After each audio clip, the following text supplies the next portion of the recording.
Obboleettii teenya barsiiftuu qabsoo aartii sabaaf daandii saayixee haa jiraattu haloon jannata keessa baratti. Aartistii haloo daawwee kakaaftuu saba callisee haadha warraaqsa bilisummaa siitu dhugaa sabaa mul'ise. Hambaa seenaa kalee haftee dhaloota kaleessaa akeektuu xurree haqaa seenaa teetiin nu boonsa. Oolmaan kee guddaadha tulluudha dhugaa mul'isa. Sagalee walabummaaf bilisummaa leellisa. Hiloolee bulluisiftuu dhugaa falmituu faana haqaa akeektuu hegeree dhalootaa tolchituu daba faagaa haxooytuu uuda qabsoo gingilchituu callaa haqaa haloo intala daawwee siifin dhabe maqaa. Dhaamsa gootota kaleessaa haloo siin gaafadhuu koolanii habroo koolanii urfoo maal siin jedhu moo yeroo tokko waa'ee maramee harkaa si gaafadhu gootota shamarran Oromoo hunda keessa moo dhiifadhu anis dhalootaaniin gayaa galaa gootota dubartoota keenyaa san sitti dhuunfadhu.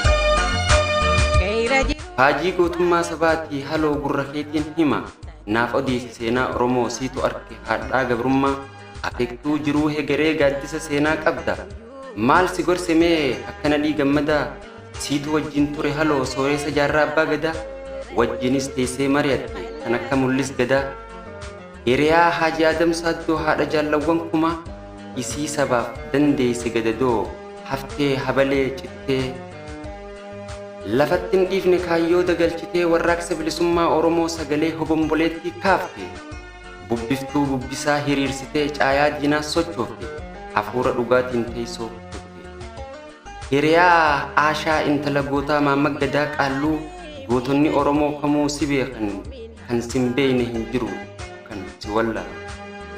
Gootowwan Oromoo hedduudha keessattuu kan akka Infinash Qannoo gameettii intala Daawwee Abdullaahi hangaftii intala Afran Qalloo.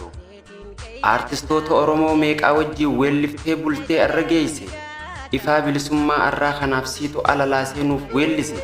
Daandii sabboonummaa siitan irra deemtee nu barsiifte sammuu walaloo ittantee yadaloon deeysiftee guddina afaan Oromootiif hayyoota meeqa boqoche. Kallattii ishee Bakrii Sabaloo lafa kaayee warraaqsa qabsiisee qubee afaan Oromootiin yaalame Maammaq Rashaad Abdullee itti fufsise walaloo dhiirti barreessitee siituu yadaloo yadaleesse warraaqsa eenyummaa qabsiiftuu gaazixeessaa fi weellisaa kumaa lakkaawamu nuuf mul'ise. Ati haadha Oromoota maraa dhaloota miliyoonarraa ija bantee sammuu Abubakar Muusaa fi kan akka Abdi Qophee gaafaan laaluu waan isin taatan anuu nin ajaa'iba dhaabbee guddina afaan Oromooti lafee Hayyub Abubakar cabe.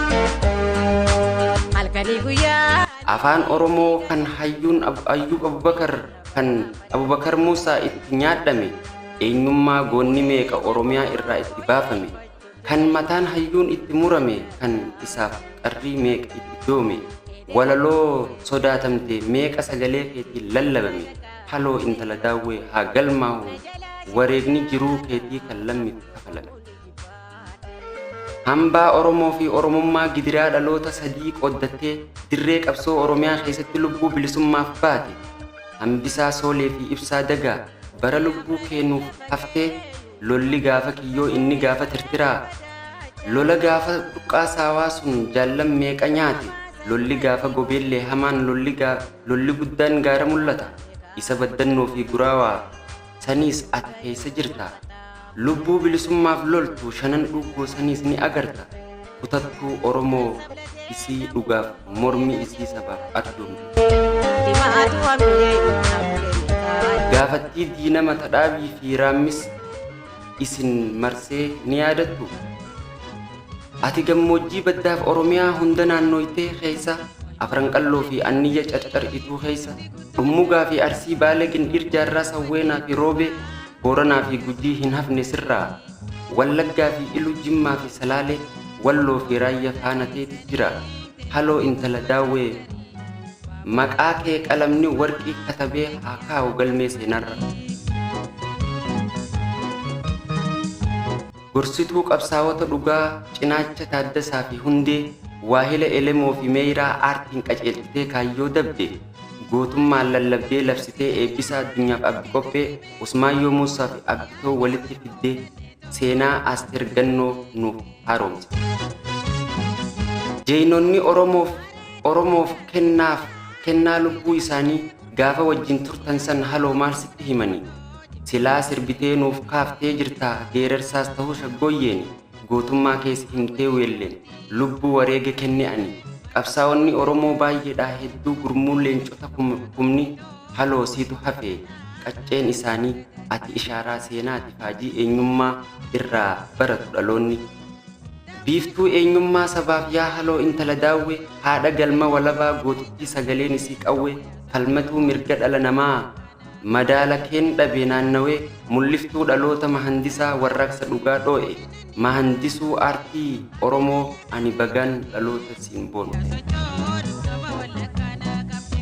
Hiriyaa Ali Shabboo obboleettii Ali Birraa gorsituu aartii sabaa mul'iftuu Almas Tafarraa coba abdi qophee siin ala laafamee wacaafamee gahe nu bira alalaaftuu yadaloo kadirte dhugaa aartii siin habbuqqanne gorsa weelluu keessaniin nutis dheengeeyyamne galaana warraaqsa keessanii Oromiyaa dheebuu baafne eenyummaa isin if laattaniin nutis dhaallee iftaanee xurree nuuf baaftaniin mirga sabboonummaadhaaf falman.